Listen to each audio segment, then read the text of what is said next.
एकात्म विज्ञान ज्ञान सागर ग्रंथमाला ग्रंथ 2। प्रस्तावना।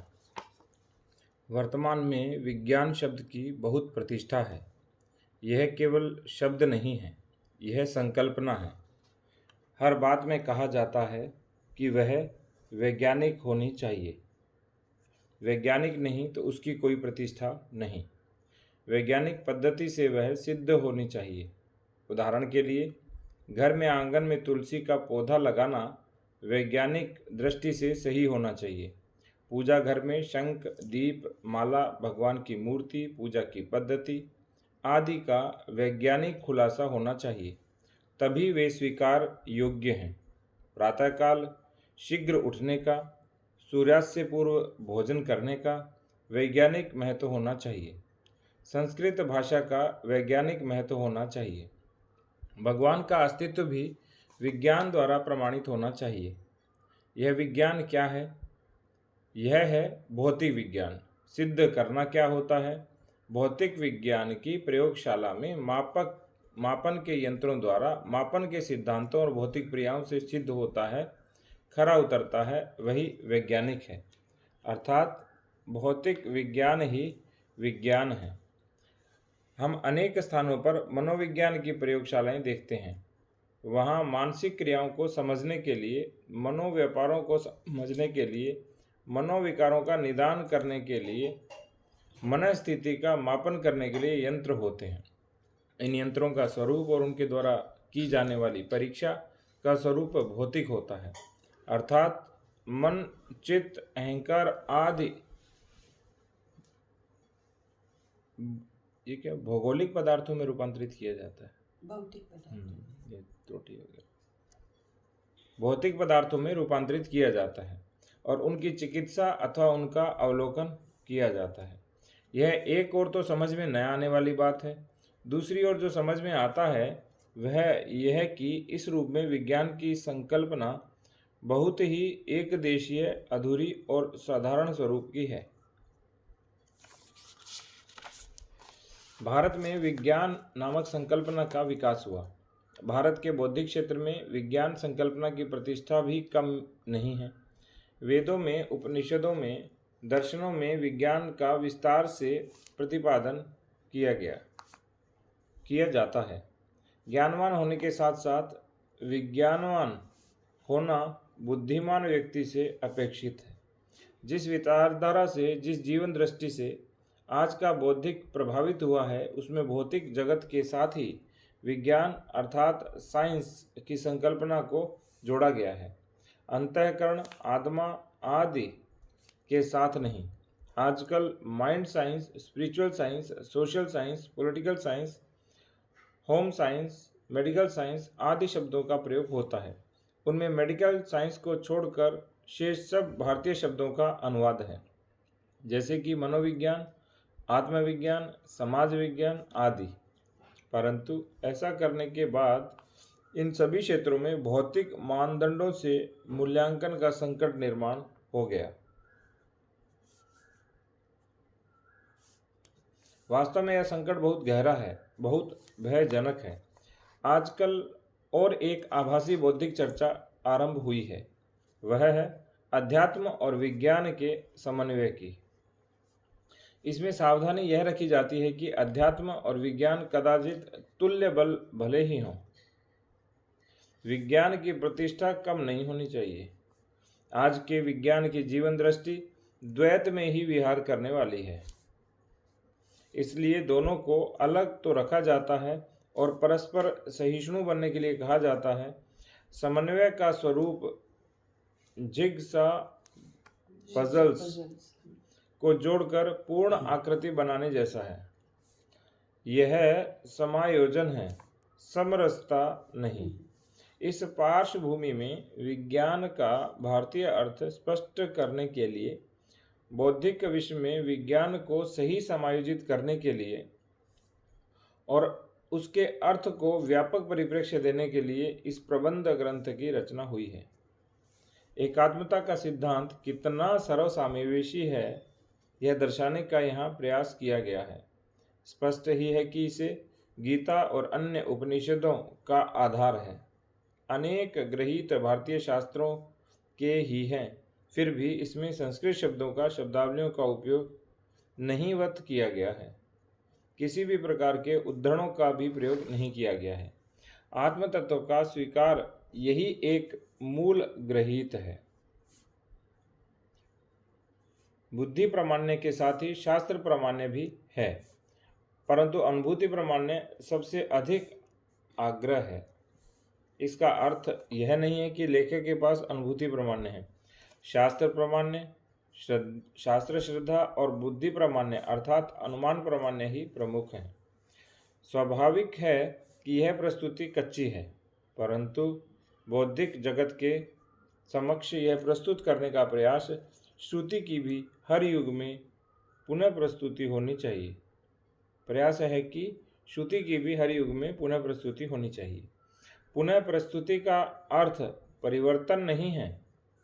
परिस्थिति के संदर्भ में परिवर्तन के कारण उसके प्रभावित होकर मनस्थिति में भी परिवर्तन होने के कारण हमारी ही सनातन बातों को पुनः प्रस्तुत करने की आवश्यकता है। प्रस्तुत प्रबंध ऐसा ही प्रयास है। इसका कच्चापन देखते हुए बुद्धिमान लोग और अधिक प्रभावी प्रयास करेंगे। यह प्रबंध संक्षेप में लिखा हुआ है, लगभग सूत्र रूप में लिखा हुआ है। इसका विस्तार करने की तो आवश्यकता है, परंतु विस्तार बहुत हो जाने के भय से ऐसा नहीं किया गया है। यदि यह बातें समझने योग्य लगती हैं तो प्रत्यक्ष चर्चा करना अथवा किसी का इस पर भाष्य करना आवश्यक रहेगा। भारत के बौद्धिक जगत में जो भी चर्चाएं होती हैं उनमें अध्यात्म और विज्ञान ऐसे द्वैत को गृहीत माना जाता है। ऐसा ही एक द्वैत है जड़ और चेतन। जड़ और चेतन को अलग मानकर आत्मा को चेतन मानने का। यह इतना गहरे तक गया है कि जड़ को नकारने की स्थिति में हम पहुंच जाते हैं, जबकि उपनिषद बार बार विद्या और अविद्या दोनों की बात करते हैं और अविद्या का मूल्य भी कम नहीं बताते। हमें आज के बौद्धिक विश्व में इसकी एकात्मता प्रस्तुत करने की आवश्यकता है। इसे आधार बनाकर विभिन्न व्यवहार शास्त्र और व्यवस्था शास्त्र का निरूपण करने की, नई कहानियाँ और गीत बनाने की, शिशु और प्राथमिक कक्षाओं के पाठ और क्रियाकलाप तैयार करने की, आत्मविज्ञान पर आधारित मनोविज्ञान की, प्राण विज्ञान की, आत्मविज्ञान की प्रयोगशालाएं निर्माण करने की, उन्हें विद्यालय और विश्वविद्यालयों में स्थापित करने की, नए शोध संस्थान विकसित करने की, नए शोध प्रकल्प शुरू करने की, नई संदर्भ सामग्री निर्माण करने की आवश्यकता है। इसे मुख्य धारा की शिक्षा बनाने की आवश्यकता है। यह भारत नामक राष्ट्र की चिति है। यह भारत का स्वभाव है। यह भारत के लिए करणीय कार्य है। यह भारत की मनीषा के लिए आह्वान है। यह भारत की शिक्षा जगत का अधिष्ठान है। भारत को विश्व का मार्गदर्शन करना है तो यही करना है। इस ग्रंथ में एक और बात है। इस ग्रंथ की स्थापनाओं को जिज्ञासु को पुनः पुनः पढ़ने की आवश्यकता है। पढ़ा और समझ में आ गया, पढ़ा और अच्छा लगा, पढ़ा और सही लगा, ऐसा नहीं होगा। अनेक प्रश्न होंगे, अनेक जिज्ञासाएं होंगी। यह सब हो, यह स्वागत योग्य है। चर्चा प्रवर्तन के लिए इस ग्रंथ का निर्माण हुआ है। साथ ही इसकी कड़क परीक्षा हो, इसमें सुधार हो, इसका परिष्कार हो। पाठक ऐसा करेंगे तो बहुत कृपा होगी। साथ ही इस प्रकार के अन्य अनेक ग्रंथों का निर्माण हो, इससे अनेक गुणा अच्छे प्रतिपादन हो, यह भी आवश्यक है। भारत के ज्ञान विश्व को पुनः समृद्ध बनाने की अपेक्षा हमसे ही तो की जा सकती है। ऐसे प्रयासों के लिए यह ग्रंथ निमित्त बनेगा तो हम इसे अपना महद भाग्य समझेंगे। जी ताई, बहुत अच्छी प्रस्तावना लिखी है ना। अति सुंदर।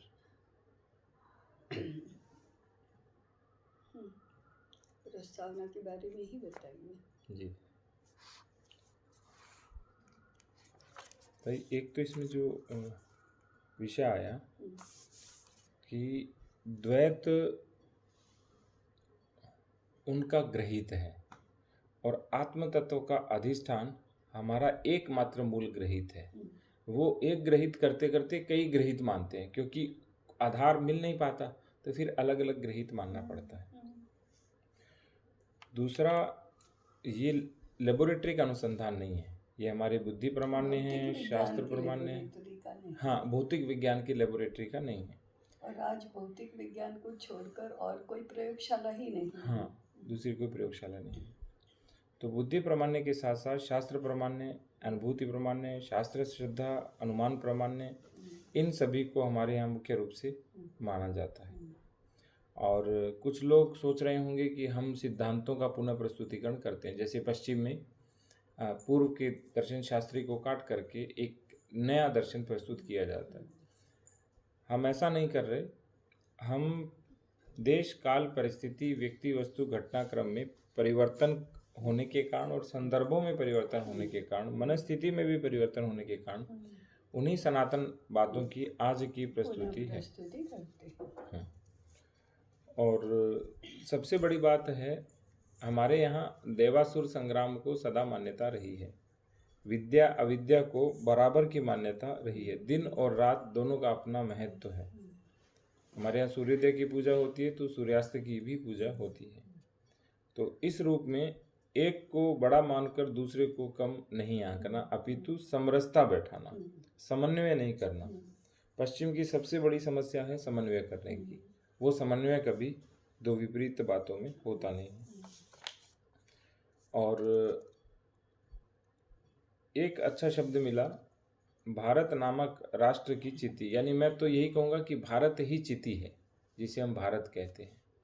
यदि उसे इंटेंजिबल, हाँ वो है तो अमेरिका की चींटी अलग है, आसुरी चींटी है, भारत की चींटी दैवी है, दैवी चींटी। तो ये जो यहाँ बताए हैं, ये जो स्थापनाएं हैं, ये भारत की चींटी के अनुकूल हैं। तो ताई इसको ऐसे बोल सकते हैं कि जो भारत जिसको हम आत्मिक रूप से स्वीकार करते हैं एक संस्कृति के रूप में, वो तो चिति है, और जो भारत का सब दिखाई देता है वो विराट है। भारत को एक शरीर मान करके, भारत को आत्मा भी है, भारत को शरीर भी है। शरीर से के माध्यम से जो प्रकट होता है वो विराट है। उसको प्रेरणा देने वाला, जो नहीं दिखाई देने वाला भाग है, वो चिति है। तो भारत की आत्मा और भारत का शरीर, तो भारत की चिति और भारत का विराट। तो इसमें जो वर्णित है वो सारा भारत की चिति है। वो चिति ही समझाने का प्रयास है, विराट नहीं। इसलिए हमको ये करना चाहिए ऐसा नहीं है, चिति ही समझाने का प्रयास। हाँ, भारत की चिति क्या है।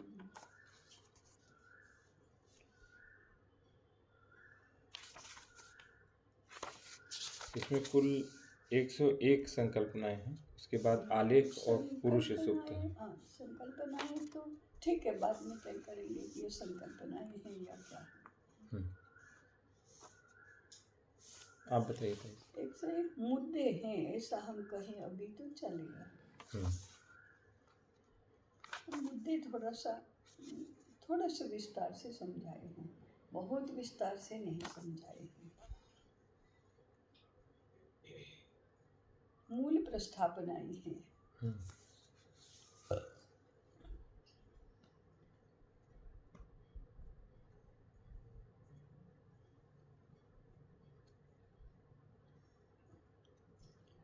पहले तो विज्ञान नामक संकल्पना को ही ठीक करने की आवश्यकता है। आज विज्ञान माने भौतिक विज्ञान, वैज्ञानिक माने भौतिक विज्ञान की प्रयोगशाला में जो सिद्ध हुआ वही वैज्ञानिक है, बाकी कुछ भी वैज्ञानिक नहीं है। आपको आलू की सब्जी क्यों अधिक पसंद है और करेले की क्यों नहीं है, इसका कोई वैज्ञानिक कारण नहीं हो सकता। इसका तो मनोवैज्ञानिक कारण ही हो सकता है, और उसका तो कारण ही नहीं हो सकता। क्यों, क्या है, नहीं अच्छा लगता हमको। हाँ, उसको कारण ढूंढने जाएंगे तो फिर कैसे ढूंढेंगे बताओ ना। ढूंढ नहीं पाएंगे। बता ही नहीं सकते। परमात्मा को विश्व रूप बनने की क्यों इच्छा हुई बताओ। परमात्मा भी कहेगा हम इच्छा हुई,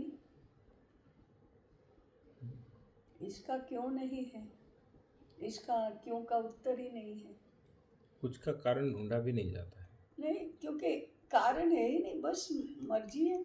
हाँ, श्रद्धा है ताई कि ये श्रद्धा हुई कि यानी हमें श्रद्धा करनी पड़ेगी, इनको यही अच्छा लगता है बस। अभी वो हम सामान्य बातचीत से भी समझ सकते हैं ना। क्यों लाल रंग क्यों पसंद है, हरा क्यों नहीं है, इसका क्या कारण है। मेरे को रसगुल्ला ही क्यों अच्छा लगता है, गुलाब जामुन क्यों अच्छा नहीं लगता, क्या कारण है। कारण कुछ नहीं, भिन्न रुचि ही लोग कहा। लोक में सबकी रुचि अलग अलग होती है। कोई कृष्ण को मानता है, कोई शिव को मानता है, क्या कारण है, कुछ भी कारण नहीं है। तो बिना कार्य कारण के बहुत दुनिया विस्तृत है। कितनी बातें ऐसी है जिनके कोई कारण नहीं है। तो मन को कोई तर्क नहीं होता, बुद्धि को होता है। और मन तो इलॉजिकल ही व्यवहार करता है, अच्छा भी बुरा भी। और फिर भी मन के विज्ञान को भौतिक तो लेबोरेटरी में मापा जाता है। व्यवहार करता है, इसको समझना ये मनोविज्ञान है। हम अनुमान लगा सकते हैं कि ऐसा इस परिस्थिति में ऐसा व्यवहार होगा, लेकिन भौतिक लेबोरेटरी में माप नहीं सकते। नहीं कर सकते। कितना आनंद हुआ किसी को मिलने पर, इसका भौतिक विज्ञान में कि प्रयोगशाला में कैसे मापन करेंगे। एक ही व्यक्ति से मिलने वाले दो लोग हैं, दोनों का प्रतिभाव अलग अलग है। एक को तो इतना संताप होता है, एक कहाँ से आ गया, और दूसरे को आहा इतना आनंद होता है कि भाग्य है आज ये आ गया। इसका कारण कहाँ ढूंढेंगे, इसका मापन कैसे करेंगे। तीसरे को आनंद होता है ना संताप होता है, आइए स्वाभाविक शिष्टाचार है, आतिथ्य अच्छा करते हैं, हाँ चलो हम चलते हैं, अच्छा चलते हैं, ठीक है चलो। कैसे मापन करेंगे, भौतिक विज्ञान की प्रयोगशाला में कैसे करेंगे मापन इसका। क्योंकि मन ताई राजसिक गुण पर आधारित होता है, तो गुणात्मक दृष्टि से ही मापन होगा। हाँ, तो भौतिक विज्ञान से मापन हो ही नहीं सकता, प्रयोगशाला में मापन नहीं हो सकता। और मनोविज्ञान की कोई प्रयोगशाला नहीं है, तो ये मनोविज्ञान ही नहीं, मन बुद्धि अहंकार चित्त इन सब की प्रयोगशाला का नाम है योगाभ्यास। तो योग की प्रयोगशाला में होगा, योग की प्रयोगशाला फिर वो भौतिकी बना देंगे। वो आसन और प्राणायाम फिर 10 लोगों को आसन कराएंगे, 10 को नहीं कराएंगे, नापेंगे कितने सेकंड तक रहा स्थिर, कितने केमिकल परिवर्तन हुए शरीर में, ऐसा ही नापन करेंगे। फिर केवल बुद्धि का मापन हो सकता है।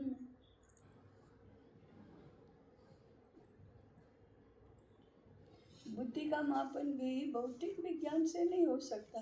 देखो बुद्धियांक भी अंकों में बताया जाता है ना, तो कैसे बताया, अंकों में कैसे बताया। अंक में नहीं बता सकते, यानी एक तर्क या विश्लेषण के साथ हम उसको कह सकते हैं कि इसकी इतनी बुद्धि है। हाँ, इस तरह की बुद्धि। बुद्धियांक क्या होता है। हाँ, बुद्धियांक तो नहीं कर सकते थे। तो ऐसे स्पिरिचुअल क्वोशंट, बाप रे वो कैसे नापा जाएगा। IQ, EQ, PQ, SQ बोलते हैं, EQ बोलते हैं। इसमें SQ ठीक है ताई, स्पिरिचुअल क्वालिटी कह सकते हो, इंटेलेक्चुअल क्वालिटी कह सकते हो। क्वोशंट नहीं है, हाँ वो क्वोशंट अंक ही होते हैं। हाँ, तो अंक तो काउंटेबल है, वेरी एम्पिरिकल है, मैकेनिकल है, भौतिक है। तो भौतिक से परे कुछ भी दिखता ही नहीं है और उसको विज्ञान कहते हैं। ये आज के बौद्धिक जगत की बड़ी कठिनाई है। और बुद्धि दिखती तो है नहीं किसी को, तो माप कैसे सकते हो जो चीज़ दिखाई ही नहीं देती। इसलिए ये सारा मापन और ये सब हमारे मनुष्यों को, हमारे शास्त्रविदों को आता था। उसको कैसे नापना ये भी आता था, लेकिन उसका आज स्मरण भी नहीं है और अनुमान भी नहीं है कि हाँ ऐसा हो सकता है, ऐसे हुआ होगा, ऐसा अनुमान भी नहीं है। देखो, सूर्य के प्रकाश को पृथ्वी पर पहुंचने में 8 मिनट लगते हैं, यह आज का भौतिक विज्ञान कहता है। हमारे मनीषियों ने भी कहा ग्रह नक्षत्र इस गति से घूमते हैं और इस समय पर सूर्य ग्रहण होगा, चंद्र ग्रहण होगा।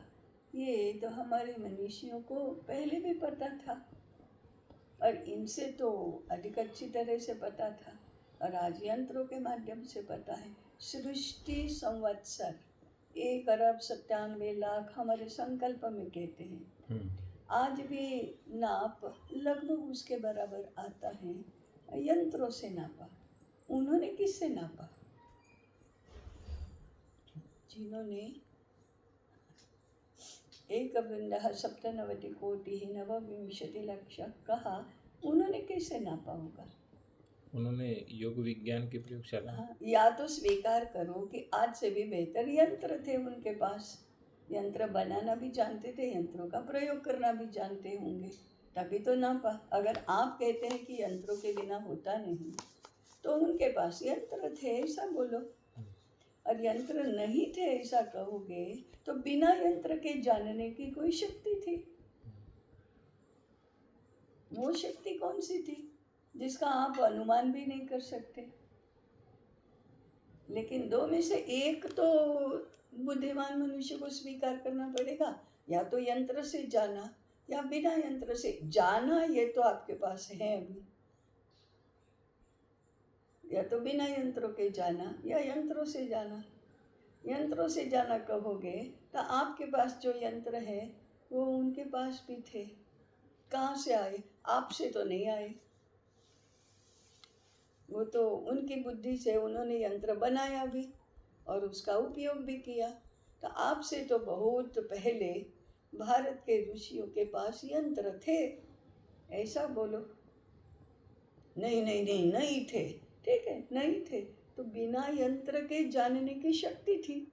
वो तो और भी ज़्यादा आपसे अधिक बुद्धिमान हुए, अधिक शक्तिमान हुए, जानने के बारे में अधिक ज्ञानी हुए कि बिना यंत्रों से पता चलता था। तो बिना यंत्रों से कैसे पता चलता था? अभी नाड़ी और चक्र और ये बोलते हैं कि नहीं, मनुष्य के शरीर में 72,000 नाड़ियाँ हैं, ये तो प्रतिपादन होता ही है। 7 चक्र हैं, उनके स्थान भी बताए जाते हैं, उनके कार्य भी बताए जाते हैं। एलोपैथी के या भौतिक विज्ञान के एक भी यंत्र के द्वारा इसका पता नहीं चलता है।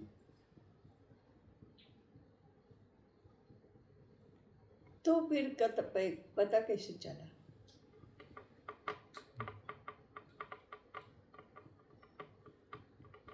तो ये पता चलने की विद्या ही प्राण विज्ञान है और ये प्राणमय कोश के ही अंग है। ये 7 चक्र और 72,000 नाड़ियाँ और ये सारे प्राण शक्ति के वाहक हैं और इनके बिना शरीर चलता नहीं है, जिंदा ही नहीं रहता। तो ये कौन सी विद्या है? प्राण विद्या। ये कौन सी विद्या है? इनको तो कुछ भी पता ही नहीं कि प्राण विद्या नामक ये क्या पदार्थ है। मीठा है, खारा है, तीखा है, बड़ा है, छोटा है, सफेद है, काला है, कुछ भी पता नहीं चलता।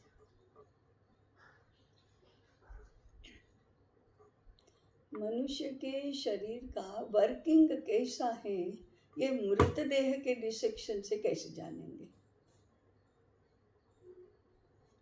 जिंदा शरीर कैसे व्यवहार करता है ये नहीं जान सकते, नहीं जान सकते। केवल उसके अंग प्रत्यंग जान सकते हैं जो भौतिक हैं बस। वो आकार प्रकार ही जान सकते हैं।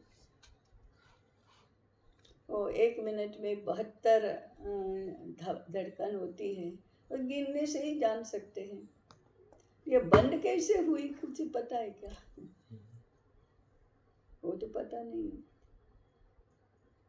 तो जन्म और मृत्यु का रहस्य क्या है, ये तो भौतिक विज्ञान को नहीं पता चलेगा। इतना ही पता चलेगा मर गया या जन्म हुआ, कैसे हुआ, या मृत्यु के बाद क्या होता है, कहाँ जाता है, कहाँ रहता है, पुनर्जन्म कैसे होता है, पता ही नहीं। क्योंकि पता ही नहीं, इसलिए कहते हैं जन्म जन्मांतर है ही नहीं, पुनर्जन्म है ही नहीं। ये तो फिर मिथ्या आसुरी अहंकार है कि हमको पता नहीं, वो होता ही नहीं।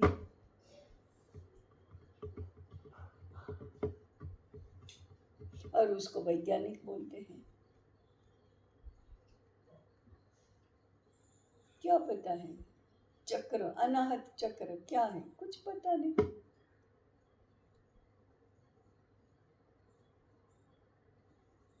मन कहाँ है, चित्त कहाँ है, हृदय कहाँ है, कुछ भी पता नहीं। भगवद गीता में कहा, ईश्वरः सर्वभूतानां हृदयेषु तिष्ठति। ईश्वर तो सभी भूतों के हृदय में वास करता है। कहाँ है हृदय? कहाँ है? इतना है, इतना है, कौन सा? इस हृदय में तो नहीं वास करता। इस हृदय में तो रक्त है जो पंप करता है। हाँ, उसमें तो नहीं है। अगर उसमें है तो आप खोलो हृदय और देखो।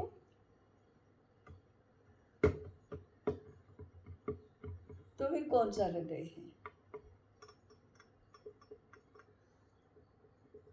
वो कुछ भी पता नहीं है, कुछ भी पता नहीं। और जहाँ इसका पता चल सकता है वह योग है, और जिससे पता चल सकता है वह अनुभूति है। तो हमारे यहाँ तो अनुभूति और योग बहुत ही प्रैक्टिकल है। गुफाओं में बैठने वाले को ही पता चलता है, ऐसा नहीं है। योगाभ्यास करो तो पता चलेगा, लेकिन करने को बोलो तो आसन प्राणायाम करेंगे और कुछ नहीं करेंगे, और कुछ सिखाएंगे भी नहीं। बहुत हो गया तो शुद्धि क्रिया करेंगे, जो शरीर में होती है शुद्धि क्रिया।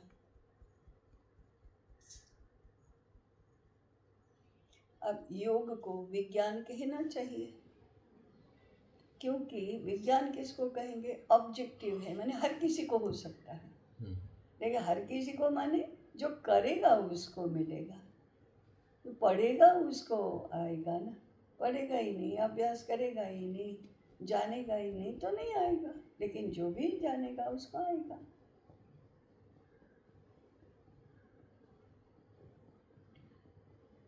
इसलिए वह विज्ञान है।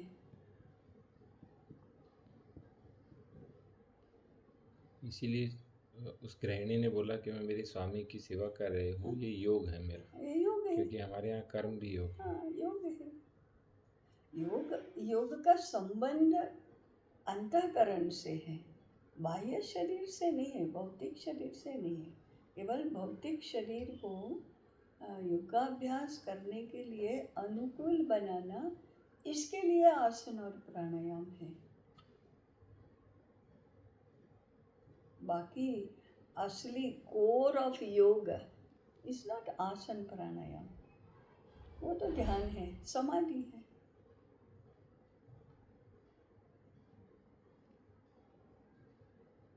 ये इसलिए दूसरे ही सूत्र में परिभाषा दी ना, योगश्चित्त वृत्ति निरोधः।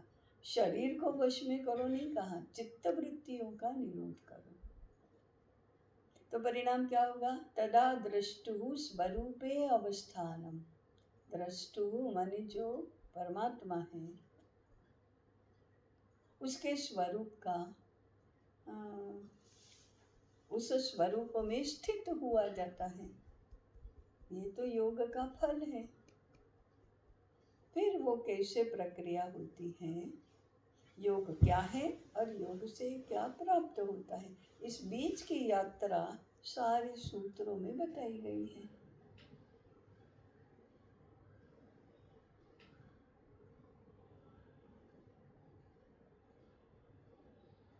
और पहला ही सूत्र बताया, अथ योगानुशासनम। योग नाम का अनुशासन है। वैसे ही करोगे, अनुशासन में रहोगे तो फल भी प्राप्त होगा, नहीं तो स्थिति भी नहीं, फल भी नहीं। आप कहेंगे कि मैं हिंसा का आचरण करूँगा और तो भी मुझे समाधि प्राप्त हो, तो नहीं हो सकता। सबसे पहला अहिंसा, सत्यास्तेय, ब्रह्मचर्य, परिग्रह, यमः। सत्य नहीं बोलोगे और तुमको भगवान प्राप्त हो जाए, ऐसा नहीं हो सकता।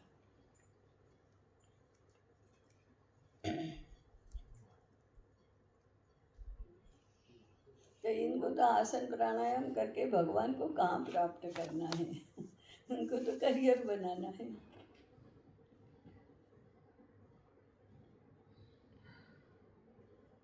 रिसर्च का करियर रहता है, अनुसंधान का या अनुभूति का नहीं।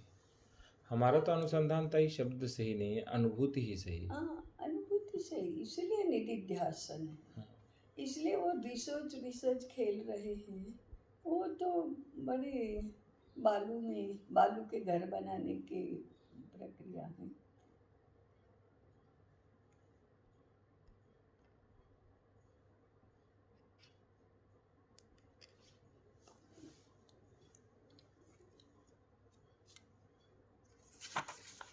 प्रथम विषय करे थे। हाँ।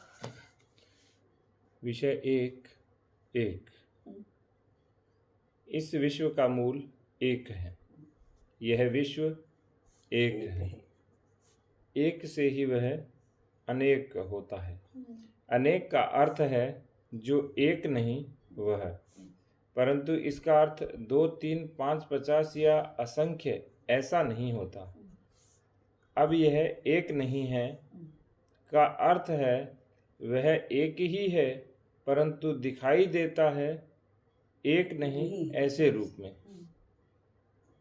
ये फिर से पढ़ो।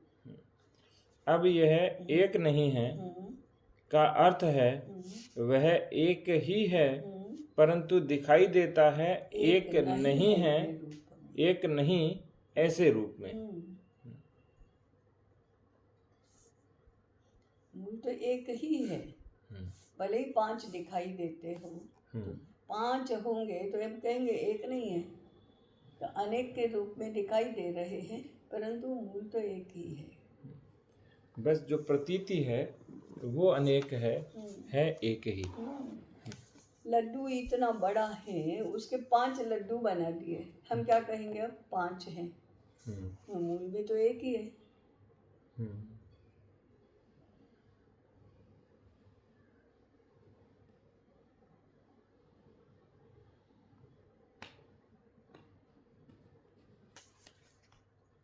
दो भी अनेक हैं, 5 भी अनेक हैं, 50 भी अनेक हैं, असंख्य भी अनेक हैं। संख्या कितनी भी हो वह मूल में एक है। एक के बिना अनेक हो ही नहीं सकता, होता ही नहीं। एक एक होगा तभी तो एक से अनेक होगा। बस ये सार है ताई पूरे का। एक के बिना अनेक हो नहीं सकता, क्योंकि अनेक तो बाद में व्युत्पत्ति हुई। यदि शब्द दृष्टि देखोगे तो भी पहले तो एक ही है। एक एक, अब एक नहीं दिख रहा वो, तब हम कहते हैं उसे अनेक। हाँ, एक से ही अनेक होता है, एक ही अनेक होता है। अनेकत्व में भी एक ही है। हाँ, अनेकत्व में भी एक ही है। बिना अनेक के एक तो होता ही है। एक के बिना अनेक नहीं। होता है। इसीलिए तो ये इसका आधार है, एक ही आधार। अनेक तो नहीं है ऐसा होता है, क्योंकि अनेक नहीं है तब वह एक होता है। अनेक तो नहीं है ऐसा होता है। हाँ। होता ही है जब सृष्टि अपने मूल स्वरूप में होती है। क्योंकि अनेक नहीं है तब वह एक होता है। एक नहीं है ऐसा कभी नहीं होता, क्योंकि एक के बिना अनेक हो ही नहीं सकता। यह एक केवल होता ही है। जब वह कुछ बनता है तब वह अनेक होता है। जब वह कुछ बनता है तब भी वह होता तो है ही। होता है तब बनता नहीं भी होता, परंतु बनता है तब तो होता ही है। जब है तब बने नहीं, आवश्यक नहीं, किंतु यदि बना है तो वो है तो है ही। एक का ही अनेक होता है। एक होता है तभी दूसरा भी होता है। वह दूसरा भी एक से ही बनता है। एक नहीं है तो दूसरा होता ही नहीं, बनता ही नहीं। दूसरे के बिना एक होता ही है, एक के बिना दूसरा नहीं होता। अतः एक है, एक हमेशा है, एक सर्वत्र है।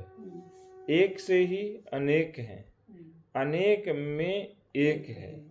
यह एक से ही एकत्व है, एक से ही द्वितीय है, परंतु एक स्वयं अद्वितीय है। एक से ही सब कुछ है, सब कुछ से एक नहीं, सब कुछ एक है।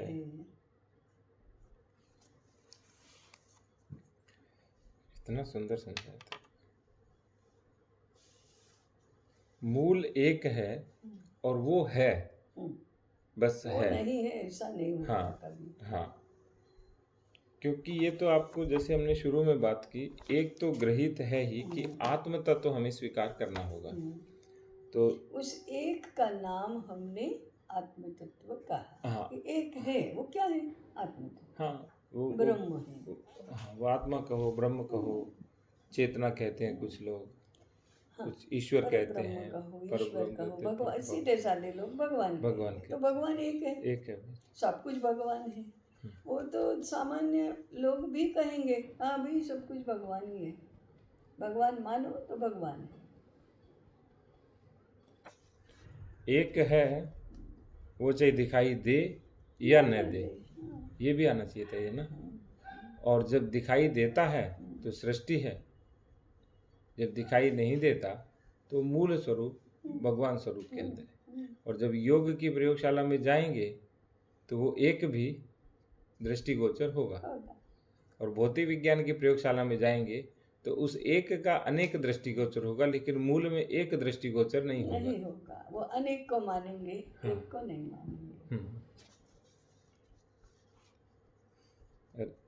एक से द्वितीय बनता है क्योंकि एक के बाद दो आता है। एक से ही तो बनेगा, एक ही नहीं होगा तो दूसरा दो कैसे आएगा? और जब एक है वो अद्वितीय है, जो दो नहीं है वो एक है।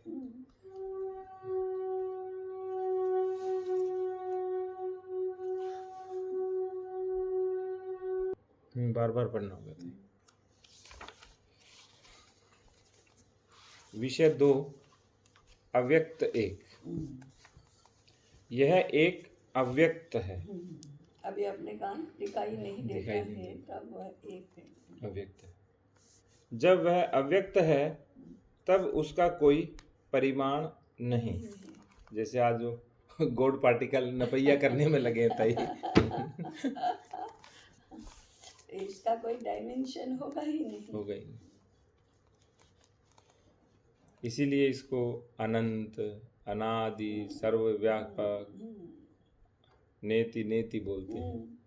छोटा है ना, बड़ा है ना, पास में है ना, दूर है ना।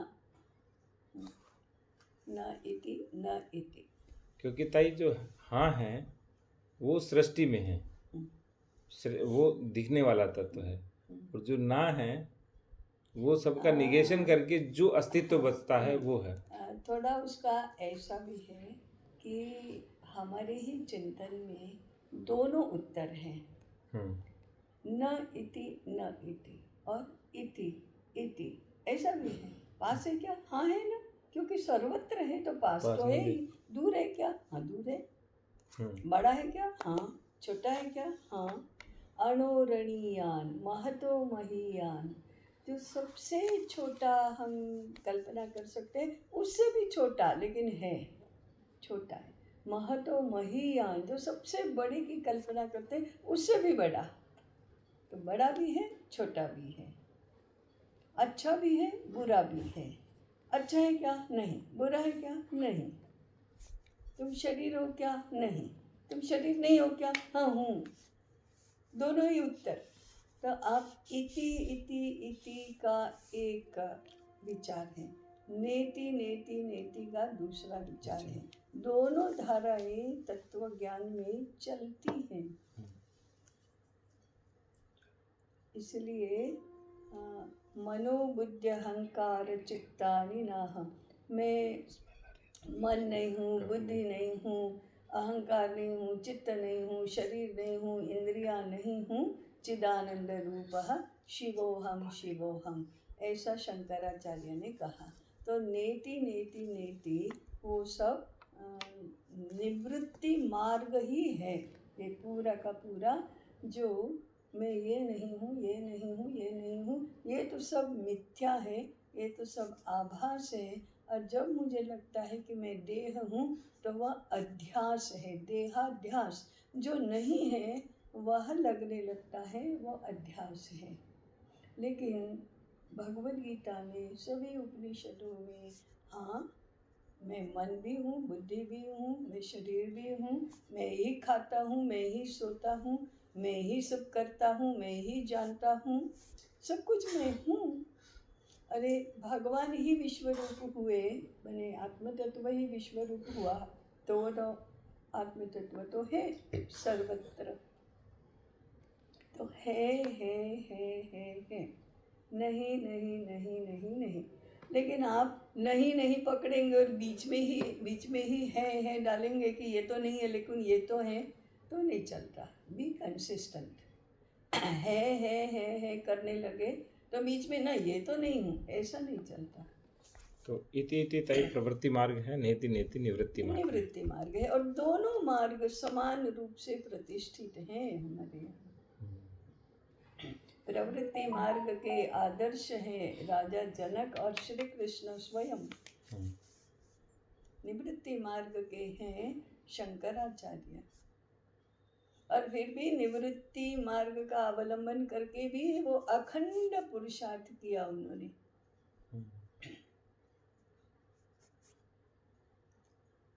तो निवृत्ति और प्रवृत्ति का समायोजन भी निवृत्ति मार्गी लोगों ने किया। लेकिन ये दोनों धाराएं, चिंतन की धाराएं दोनों हैं, नहीं नहीं नहीं भी है भी है।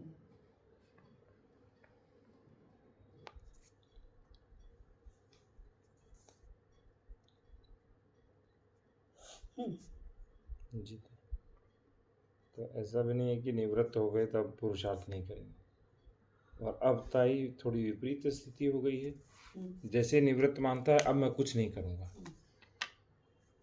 तो हमारे यहाँ तो निवृत्त में तो और अखंड पुरुषार्थ करना, अपने लिए नहीं करना, यही होता है सन्यासी का काम। तो जो अपने लिए नहीं करना उसको नहीं करना मान लिया है, नहीं करना मानते हैं। अरे अब मेरे पास इतने पैसे आ गए, अब मुझे क्यों करने की आवश्यकता है? नहीं, हाथ दिए हैं ना तो काम करो, पैर दिए हैं तो चलो, मुंह वाणी दी है तो बोलो। बोलो कैसे? पैसा कमाने के लिए नहीं, सेवा करने के लिए बोलो, सिखाने के लिए बोलो। बुद्धि का उपयोग करो, बुद्धि दी है तो बुद्धि का उपयोग करो। नहीं तो वापस दे दो बुद्धि, जिसने दी उसको वापस करो।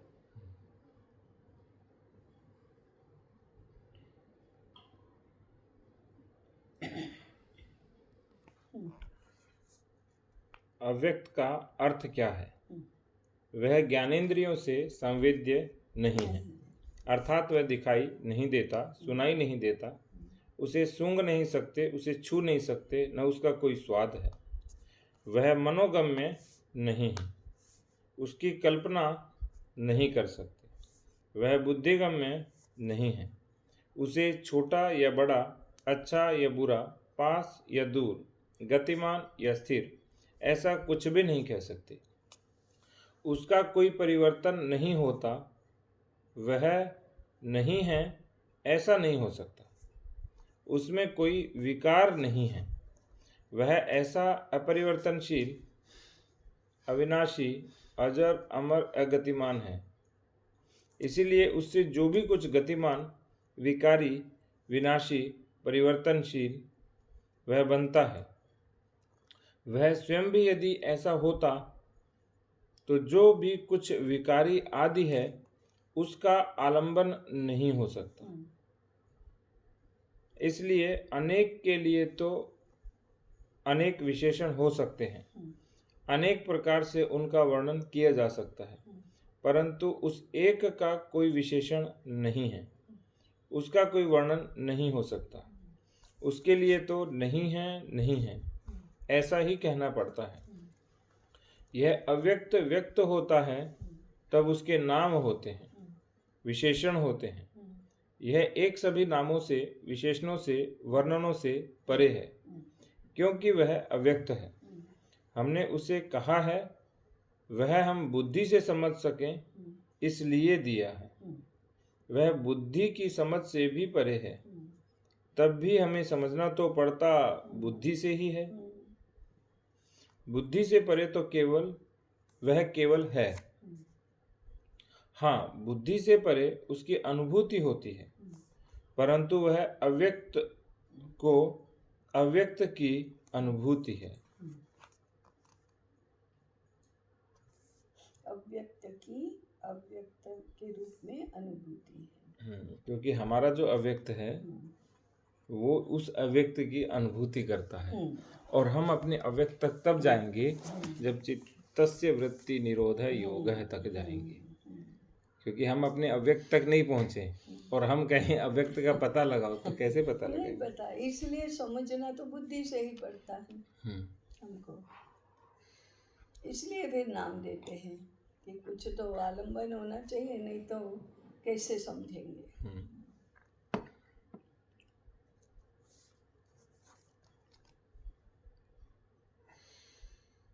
इसमें लिखा था, वह स्वयं भी यदि ऐसा होता तो जो भी कुछ विकारी आदि है उसका आलंबन नहीं हो सकता। माने उसको भी यदि आकार होता, उसको भी यदि स्वाद होता, तो जो जगत में स्वाद युक्त अनेक पदार्थ है उसका आलंबन कैसे बनता? आलंबन तो तभी सभी का बनेगा जब वो इनके जैसा नहीं है। इसलिए वो भूमिटिका के बिंदु का उदाहरण सबसे ठीक बैठता है कि बिंदु की आप व्याख्या क्या देते हैं, परिभाषा क्या देते हैं? जिसकी न लंबाई होती है न चौड़ाई होती है, ऊंचाई नहीं, गहराई नहीं, कुछ भी नहीं, फिर भी स्थान घेरता है। हाँ, फिर आप उसको कागज पर नहीं बना सकते। अगर लंबाई नहीं, चौड़ाई नहीं, गहराई नहीं, मोटाई नहीं, बनाओ कागज पर, नहीं बन सकता, नहीं व्यक्त नहीं हो सकता। जैसे ही कागज पर बनाया तो उसको डायमेंशन आ जाता है। इसलिए अव्यक्त की आपने परिभाषा किसकी की? अव्यक्त बिंदु की। व्यक्त बिंदु की नहीं की। व्यक्त बिंदु का आलंबन वो अव्यक्त ही है। अव्यक्त ही है। जैसे जल को कहते हैं, उसका कोई स्वाद नहीं है, अगर परंतु जल के बिना किसी पदार्थ को कोई स्वाद ही नहीं है, क्योंकि जल ही रस है, जल ही स्वाद है, जल से ही किसी भी पदार्थ का स्वाद है। लेकिन जल में उसका स्वाद नहीं अपना स्वाद यदि कोई होता तो इसका आलम्बन नहीं बनता। नहीं होता। और उस रूप में जल अव्यक्त है।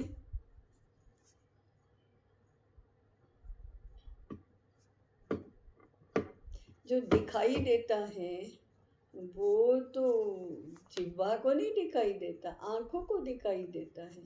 और आंखों को दिखाई देता है वो रूप है, जल को रूप मिलता है तभी दिखाई देता है। तो रूप ये जल का गुण नहीं है। जल का गुण तो रस है, स्वाद है, और उसका अपना कोई स्वाद नहीं है, उसके बिना किसी का कोई स्वाद नहीं। ताई सामान्य सी बात है, यदि अपना एक स्वाद डाल दोगे हाँ, तो तो वही स्वाद फिर सबको लगेगा। हाँ, तो वो और बाकी अपनी लंबाई पदार्थ, चौड़ाई होगी हाँ, तो बाकी के मापन नहीं कर नहीं। सकता हूँ। और ऐसे बिंदु बिंदु बिंदु बिंदु बिंदु अनेक लगाए तो रेखा बनेगी, तो रेखा बन गई। परंतु उस मूल एक बिंदु को डायमेंशन है तभी तो इसको लंबाई हुई, नहीं तो कैसे होती। और तो व्यक्त रूप में ही रेखा होती है, अव्यक्त रूप में नहीं होती। अव्यक्त रूप में बिंदु ही होता है। इसलिए रेखा भूमिति का मूल नहीं है, भूमिति का मूल बिंदु है, और वो भी अव्यक्त बिंदु है, अव्यक्त बिंदु है, जिसको केवल हम कल्पना कर सकते हैं। हाँ, मैंने वो हमने बुद्धि से समझा। बुद्धि से तभी समझा जब हमने कभी एकत्व की अनुभूति की, और हमने नहीं की तो जिन्होंने एकत्व की अनुभूति की उसमें श्रद्धा रखी, तो हमारे लिए वह शास्त्र प्रामाण्य हुआ, अनुभूति प्रामाण्य नहीं हुआ। फिर शास्त्र प्रामाण्य को हम बुद्धि प्रामाण्य से जानते हैं।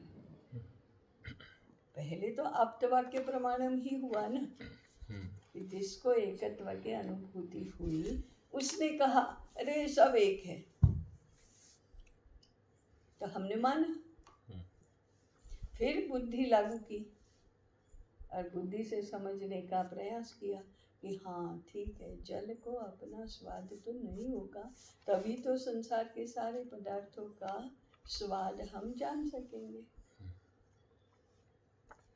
और अभी तो ताई जब तक हमारे पास आप्तवाक्य या अनुभूति नहीं है तब तक हम उसी को स्वीकार करेंगे, उसी को स्वीकार करेंगे। हमारे आप्त कोई रहे नहीं, हमारे आप्त यूरोप और अमेरिका के तथाकथित वैज्ञानिक हो गए। वो आप्त नहीं ताई, वो भौतिकाप्त है। हाँ, वो हमारे लिए आप्त हैं, तभी तो हम मानते हैं कि नहीं प्रयोगशाला में नापन होना चाहिए, ये करना चाहिए, वो करना चाहिए। हमारे शास्त्र हमारे लिए आप्त नहीं रहे, और उन आप्त वाक्यों को हमने बुद्धि से समझने का प्रयास नहीं किया,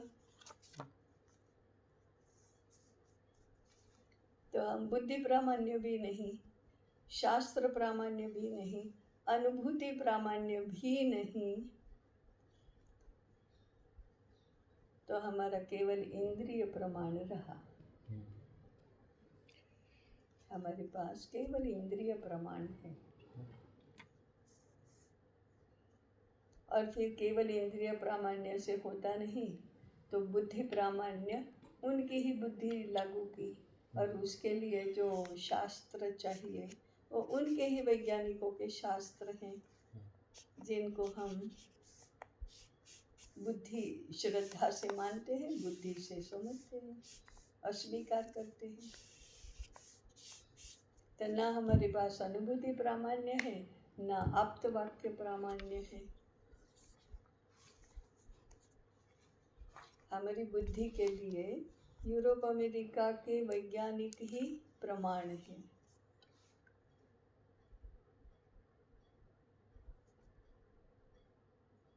तो फिर भारत की ज्ञान संपदा कैसे प्रतिष्ठित होगी?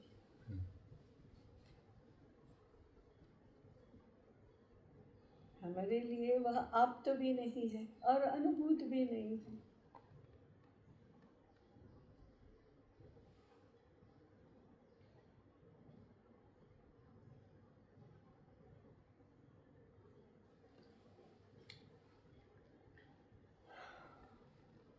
ऐसा सब घालमेल है। आगे लेता ही